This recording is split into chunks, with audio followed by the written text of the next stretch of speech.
Alors donc je suis Michel Carré, je suis actuellement donc vice-président de l'association éolienne en Pays de Vilaine, sachant qu'on parle plus du groupe EPV, dans la mesure où il y a à la fois une association de personnes qui organise, réfléchit, enfin, fait avancer l'ensemble des projets, et puis après il y a donc des parcs d'exploitation, enfin des parcs d'éoliennes, voilà, je vais y arriver.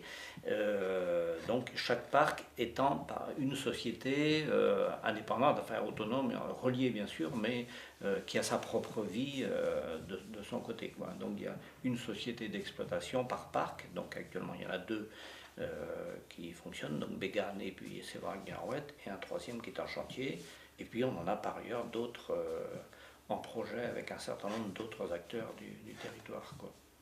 Et il y a juste pour terminer donc un bureau d'études, enfin une structure qui est une société commerciale aussi, mais qui est effectivement la société qui fait de l'appui technique au projet, quoi, qui s'appelle Citawatt Développement. L'idée, c'est effectivement de se dire, si on reprend l'exemple de Bégane, c'est de dire qu'effectivement, à partir du moment où les études de faisabilité ont été positives, on va dire, ont abouti positivement, à partir du moment où on a commencé à avoir je dirais, la dimension globale du projet, effectivement, il a fallu se préoccuper de comment est-ce qu'on allait faire pour avoir les fonds nécessaires pour investir, sachant qu'on était dans un apport de 25% en fonds propres pour 75% d'emprunt, quoi. Et que dans les 25% en fonds propres, il y en a 16-17% qui sont portés directement par des citoyens, quoi. Donc voilà. Du coup, effectivement, ben, ça a été des réunions, enfin, le repérage de personnes potentiellement intéressées. Donc là, ce sont les adhérents de l'association qui s'y sont mis, quoi. Ils ont pris les carnets d'adresses, ils ont regardé. Et après, donc, ça a été, il y a eu une aide de la CADES d'ailleurs à l'époque pour bénéficier effectivement d'un appui. Et on a organisé un certain nombre de réunions pour chacun faisait venir qui ses voisins, qui sa famille, qui son cousin, je ne sais pas qui, enfin bref, voilà, quoi. Et donc il y a à terme comme ça 53 clubs qui se sont constitués pour le projet de Bégane, quoi, avec une dimension un peu de réflexion globale.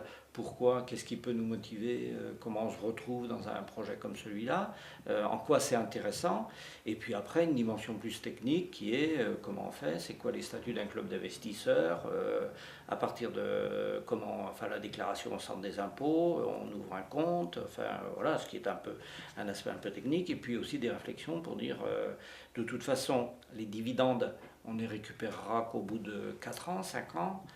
Donc voilà, tout réguler. Est-ce que s'il y en a qui ont envie de se retirer avant, qui ont un besoin important de leur fonds, par exemple, est-ce qu'il peut y avoir une bourse, enfin un système de partage un peu à l'intérieur du club. Donc il y a à la fois des dimensions un peu techniques, juridiques, et puis effectivement de la motivation des personnes. Moi, ce que je constate, c'est qu'on voit bien pour Avessac, là aujourd'hui, on n'est pas inquiet du tout sur le fait de devoir trouver des porteurs, quoi, enfin des apporteurs de parts. On a une liste d'attente, hein. Ils savent que la société va être créée là, au mois de juin, et il y a des gens qui s'inscrivent sur une liste d'attente. Donc, visiblement, ça mobilise assez facilement, et cette idée de participer à un projet local, bon, je pense qu'il y a une, comment dire, un bouquet de motivation d'une certaine façon derrière, quoi. C'est-à-dire qu'on va trouver des antinucléaires convaincus et militants, on va trouver d'autres personnes qui sont un peu des localistes, dans le sens un peu, on a un côté un peu gaulois, là où on veut notre truc à nous et quand même